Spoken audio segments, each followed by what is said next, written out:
Setiap pengalaman seseorang, apalagi yang berhubungan dengan cerita-cerita seram, terkadang sulit untuk orang lain percaya. Bahkan mereka hanya menganggap ini sebuah cerita karangan untuk menakut-nakuti saja. Terserah penilaian orang akan menganggap ceritaku ini seperti apa, bohong ataupun nyata. Tapi mungkin mereka tidak akan kuat jika ditampakkan atau ditakuti secara langsung seperti apa yang kualami. Namaku Tio.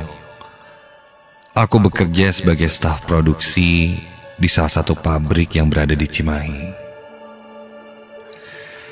Pengalaman seramku ini sebenarnya aku berusaha untuk tidak mengingatnya kembali, karena tidak ingin kejadian yang kualami ini terulang lagi. Namun karena desakan dari kedua sahabatku untuk share kisahku ini pada tim Nightmare Side Arden Radio, maka aku pun memberanikan diri untuk menceritakannya lagi.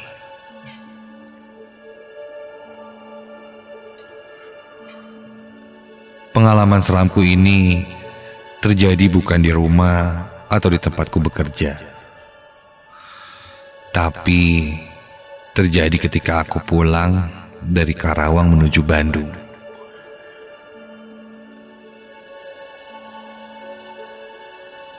Lebih tepatnya, terjadi di jalan tol.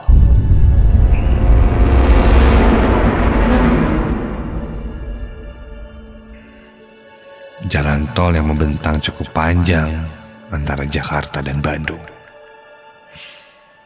Ketika itu aku ditugaskan oleh pimpinanku untuk ditempatkan di pabrik yang ada di Karawang. Maklumlah, 1 minggu bekerja di pabrik yang ada di Cimahi, aku langsung ditugaskan untuk bekerja di cabang pabrik yang berada di Karawang. Pimpinanku memberikanku fasilitas mes. Jadi sebenarnya tidak mengharuskanku untuk mencari kosan ketika berada di Karawang. Termasuk aku pun diberikan uang transport untuk pergi ke Karawang. Agenda pekerjaan yang dilaksanakan setiap 1 bulan sebanyak 3 kali, tepatnya di hari Jumat, Sabtu, dan Minggu sore, aku harus kembali ke Bandung untuk evaluasi. Dan Minggu sorenya, aku harus pulang lagi ke Karawang dan kembali ke tempat kerja. Peraturannya seperti itu. Ya, namanya juga pekerjaan, pasti ada resikonya. Ditambah saat itu sedang musim COVID-19 dan mencari pekerjaan sangatlah sulit. Jadi apapun pekerjaannya, aku pasti akan melakukannya dengan baik. Singkat cerita, malam itu hari Jumat malam, aku berkemas persiapan evaluasi ke Bandung. Aku membawa berkas hasil laporan kerjaku yang nantinya akan aku presentasikan kembali di Bandung. Aku pulang dari Karawang menuju Bandung menggunakan mobil. Malam ketika aku akan pulang menuju Bandung, aku tidak sendirian. Ada Pak Yudi. Dia supir pribadi yang biasanya mengantar karyawan atau barang-barang dari satu tempat ke tempat lain. Setelah semua berkas laporanku sudah siap, aku keluar dari mes menuju parkiran mobil di mana Pak Yudi sudah menyambutku. Sebelum berangkat, dia sempat menawariku untuk makan dulu, tapi aku menolak. Aku tidak enak lah. Sebenarnya aku pun belum makan, tapi daripada Pak Yudi menunggu lama lagi, aku pun memutuskan untuk langsung berangkat saja.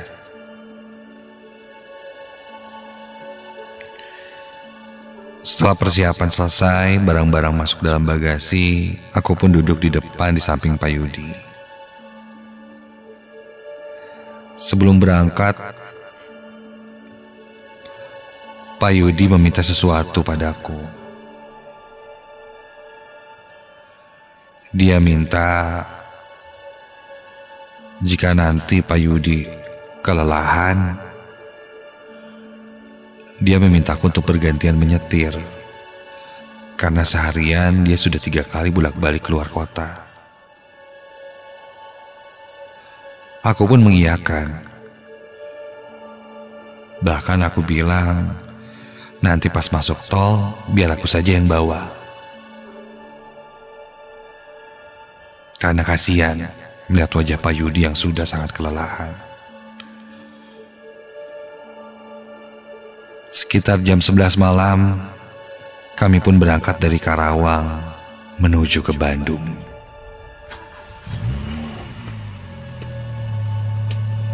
Lebih tepatnya ke Cimahi, ke kantorku.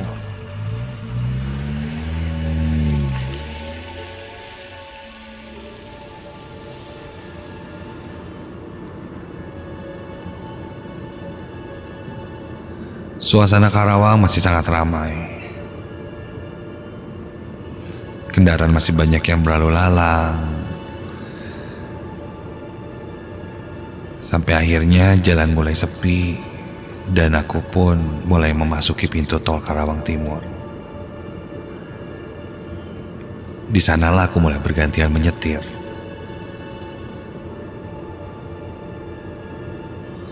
Pak Yudi sebenarnya merasa tidak enak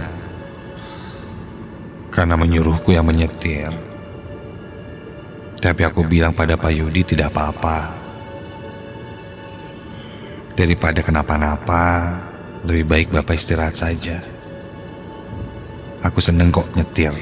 Udah lama juga gak nyetir ke Bandung. Begitu kataku. Setelah berganti posisi, Pak Yudi yang sudah nampak sangat kelelahan, dia selonjoran di jok belakang.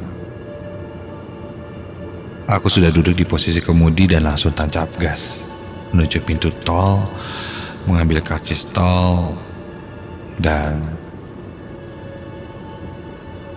langsung berjalan menuju Bandung.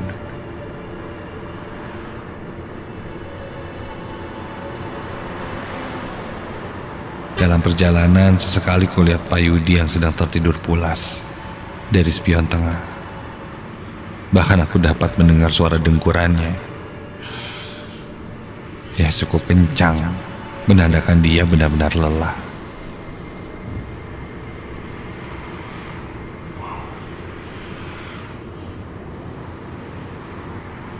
Kondisi jalanan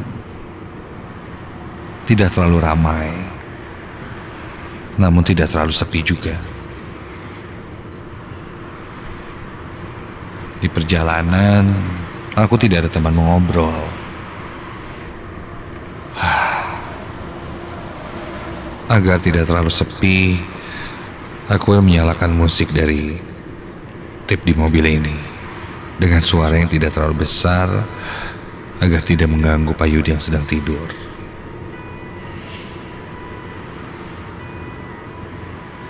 Aku terus berjalan, fokus, sambil menikmati musik yang ada di mobil.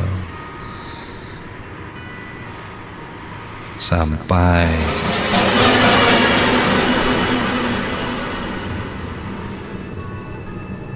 aku mulai merasakan ada sesuatu yang tidak mengenakan di mobilku itu. Aku merasa tiba-tiba saja merinding. Dan perasaanku tidak enak. Seperti ada feeling akan terjadi sesuatu. Itu muncul secara tiba-tiba. Jantungku tiba-tiba saja berdegup cukup kencang tanpa alasan.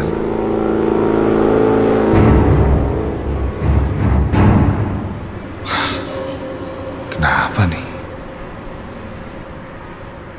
Ada perasaan takut tapi entah apa itu. Aku pun berniat membangunkan Pak Yudi. Baru aku menengok ke spion tengah untuk melihat kondisi Pak Yudi. Dari spion tengah mobilku, aku melihat ada sosok yang duduk di samping Pak Yudi. Sosok itu menggunakan dress berwarna putih. Rambutnya terurai menutupi wajahnya. Di pakaiannya terdapat noda merah seperti darah. Dia tertawa kecil sambil berbicara sesuatu yang terdengar agak samar karena suara deru jalanan. Namun sepertinya aku mengerti apa yang dia ucapkan. Dia bilang, ikut ya. Aku buru-buru arahkan spion mobilku ini ke atas agar tidak melihat sosok perempuan yang duduk di belakangku itu. Aku tetap fokus mengemudikan mobil. Ini baru pertama kalinya aku melihat ada yang ikut di mobil, dan itu adalah sosok makhluk halus.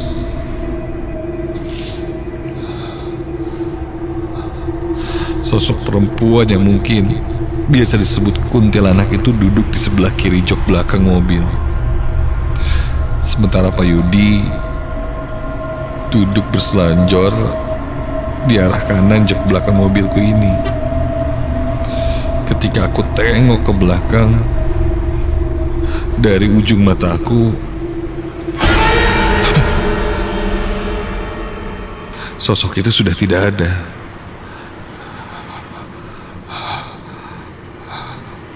Aku fokus lagi melihat ke jalan.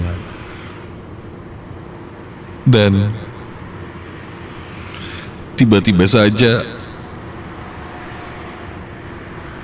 bulu kuduku berdiri merinding ketika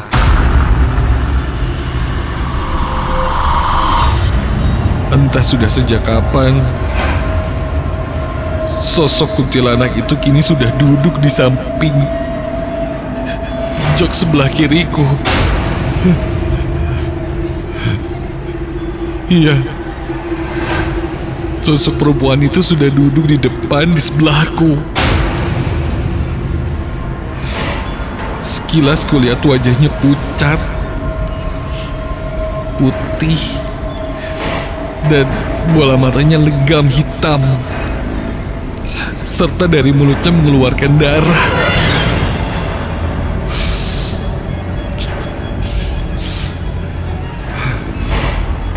Itu sangat terlihat jelas dari ujung mataku. Namun aku tahan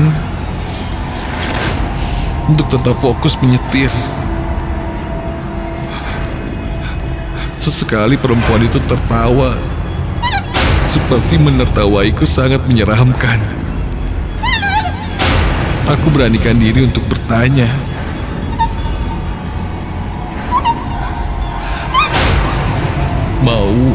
Mau diantar sampai mana, Neng? Sosok itu hanya diam menatap ke arah jalan dengan tatapan kosong. Aku coba beranikan diri meski hati kecilku sangat ketakutan. Dia berkata kepadaku bahwa aku bisa melihatnya ya. Iya, dia bilang, kamu bisa lihat saya. Aku mulai memperlambat mobilku. Aku ambil sen kiri untuk menghentikan mobil, takutnya terjadi hal yang tidak diinginkan. Akhirnya aku bawa mobil ke pinggir jalan dan berhenti di pinggir jalan.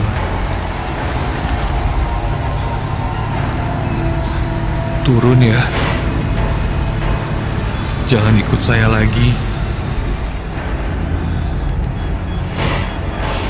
Aku rasa sosok perempuan itu ingin melihat ke arahku.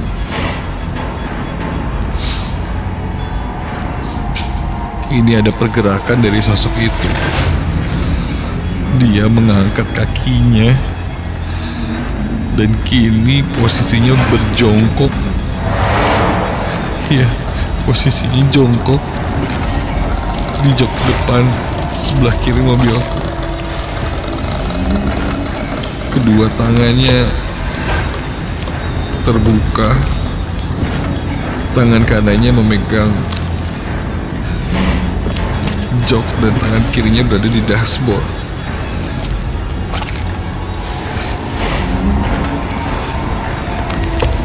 Dia melihat ke arahku, menatapku sangat tajam. Dan tiba-tiba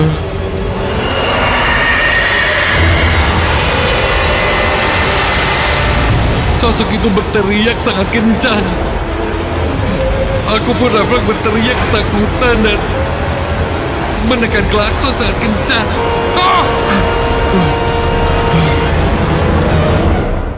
Seketika itu juga Pak Yudi terbangun. Pak Yudi terbangun dengan kaget dan langsung melihat ke arahku. Ketika aku lihat lagi ke arah kiri, sosok itu sudah hilang. Pak Yudi coba menenangkanku, menyuruhku istighfar sambil membawakan air putih. Pak Yudi pun pindah ke depan menemaniku untuk lanjutkan perjalanan.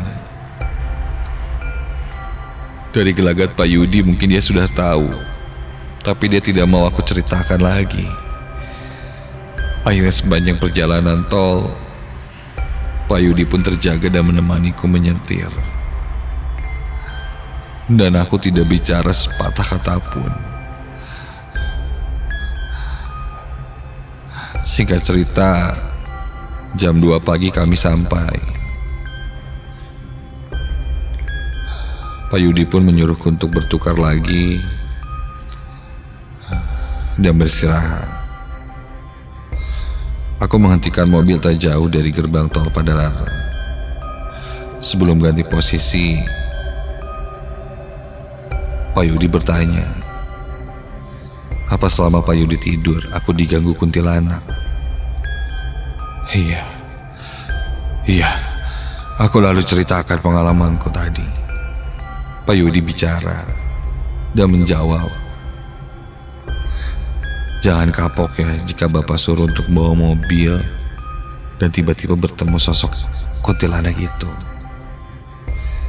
Bukan kali pertamanya sebenarnya Pak Yudi melihat kuntilanak di mobil itu. Tapi Pak Yudi lebih sering tidak menghiraukannya, pura-pura tidak melihat. Aku pun bertanya pada Pak Yudi, memang siapa sosok kuntilanak itu?